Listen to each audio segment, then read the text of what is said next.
Most AI app developers think they need expensive infrastructure. I'm going to show you something different. We're going to deploy a single cloud instance, and it will become a real merchant application. And this is only part 3. Our app understands Shopify. We will make it evolve with a security layer.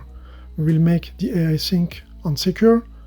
Never trust browser, trust cryptography.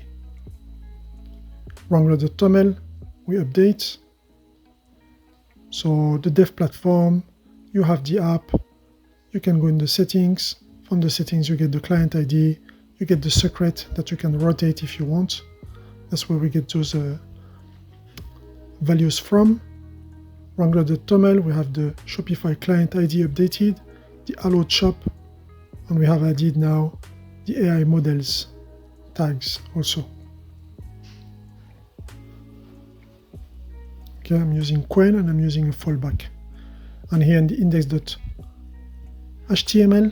you get the client ID. It says Shopify API key, but it's client ID. Quick code review. So we have the configs. I have a centralized constants.ts where you're going to be able to change those variables like the temperature, the max token, the titles, and so on. The worker, I'll be explaining later on how we verify with JWT, but here you can see the different interfaces that we have. Shopify client secret will be used as a signature, while Shopify client ID will be what we want to actually check, and the allowed shop as well. So same, we're in this part 3 of the series. We're entering the right folder, and after we go npm install, we're going to build and we're going to deploy this worker. So we can check locally if you want. It's not mandatory, as you can check the link of the worker, but that's what we want at the end in the Shopify admin dashboard. We can deploy. I have saved the secrets. This is not committed to GitHub. I've added it into the .gitignore file.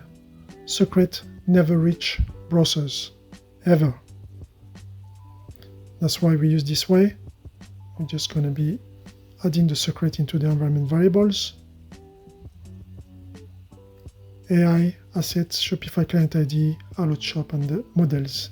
We refresh the Shopify admin and check our embedded app, and yes, we got it. And after here, there won't be anything happening for the moment, but it's just to show you step by step how this app is gonna evolve.